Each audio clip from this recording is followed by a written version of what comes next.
Hey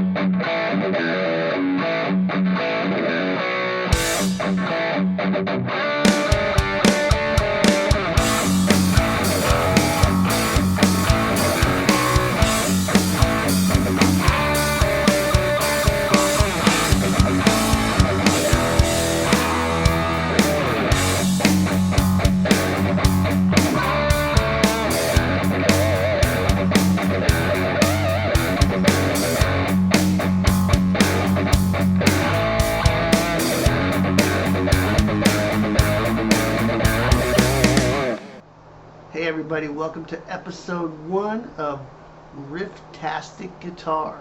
Today I'm going to tell you about how a riff that I wrote when I was 17 years old ended up being a FireWolfe tune 25 years later. I'm going to talk about that and tell you about why you should always keep a log of your riff ideas. Next on Rifftastic.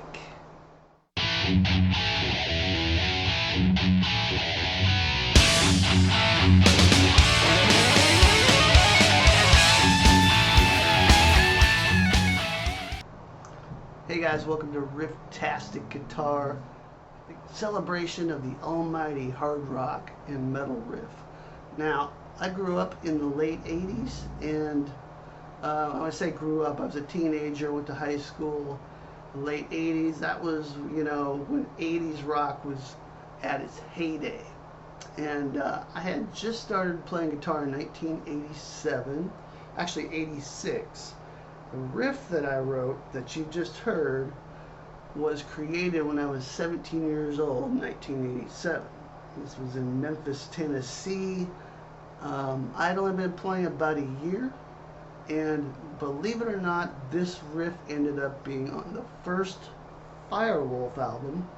If you don't know FireWolfe, it's a USA metal band. We have 2 albums out. This song ended up being on the first album in 2011, which was roughly 25 years later. So my point with this is, 1, don't forget your riffs. If you come up with something that you like, try to record it somehow and file it away on your computer or Dropbox or something where you can access it later, because if you're like me, you're gonna forget these riffs. Now, I'm not saying this was the greatest riff of all time, but it did end up being on a pretty good album, and it's a really cool tune in my opinion. And it would have been lost if I had not recorded it somehow. Now, I think what I did is I recorded it to cassette tape. Yes, cassette tape. And believe it or not, that was my method even up until the last several years. I kept a cassette player, and I'd have to, as the years went on, go find out who would actually sell cassette tapes anymore, so I could keep track of my ideas. And anytime I'd come up with a riff when I was practicing, just hit record, and pretty soon I had filled up several cassette tapes of just riff ideas. And then what I would do when it's time to write an album is I'd go through all those ideas and weed out the good ones from the not so good ones. Basically take my favorite ones and work on those and try to develop them into songs. So that's really my process, and it has been for many years. I've heard of other players do something similar as well. And this riff, which is called M.O.D., it turned into the song Metal or Die, which is a love song. This riff, very inspired by the music of the day. So you can tell, if you want to say it's dated, that's fair, but it's something that I like, and it's got kind of a Jakey Lee meets Accept kind of vibe to it. So to me, that kind of music is timeless, and I'll continue writing riffs in that style for the rest of my life because it just gets me fired up. So I want to show you this riff. So we're here to have fun. We're going to talk about riffs. A lot of what I want to talk about on Rifftastic Guitar is my own process. We'll talk about some recording tips, songwriting tips, arranging tips, how I come up with riffs based on scales and music theory and how I create parts to go with them. And then we might also look at some other riffs by famous bands or players. The way YouTube is now, it's really hard to play other people's music without getting in trouble. So I'm going to try to keep this mostly original, which is fine by me, but we might try to sneak in a cool riff here or there. So this riff is based in the key of F sharp minor, and it's got this kind of thing going on.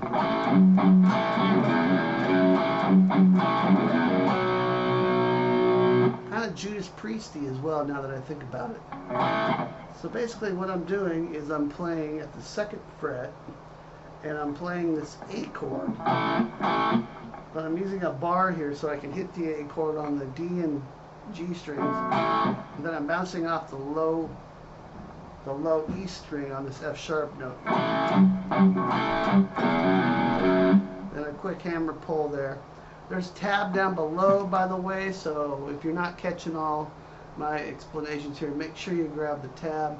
There's a guitar profile as well in the description below, so you can check out what's going on. So I'm just going to play through the riff a couple times and we'll wrap this up.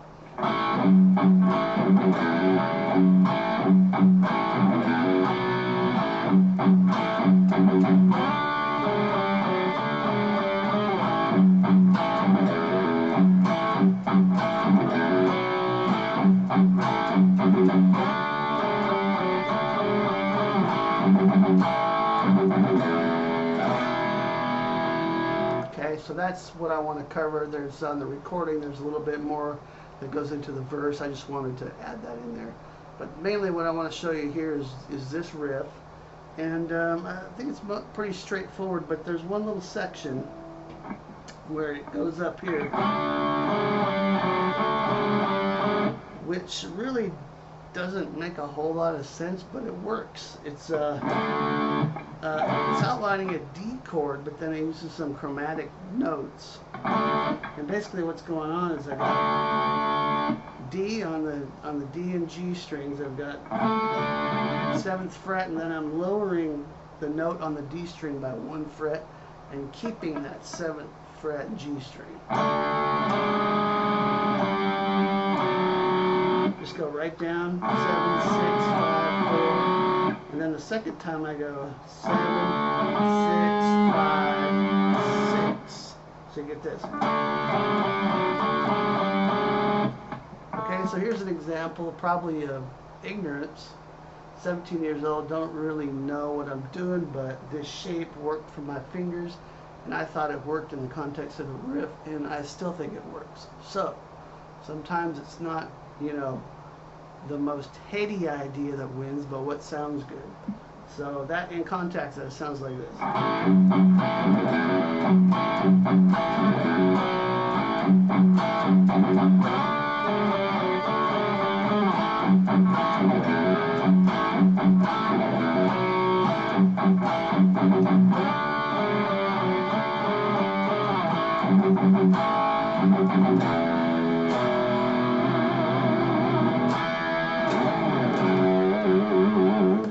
Cool. Okay, so check that out. Check the tab out. We're going to talk about all kinds of different riffs. I wanted to keep this first episode relatively short, just to give you an introduction to see what's going on.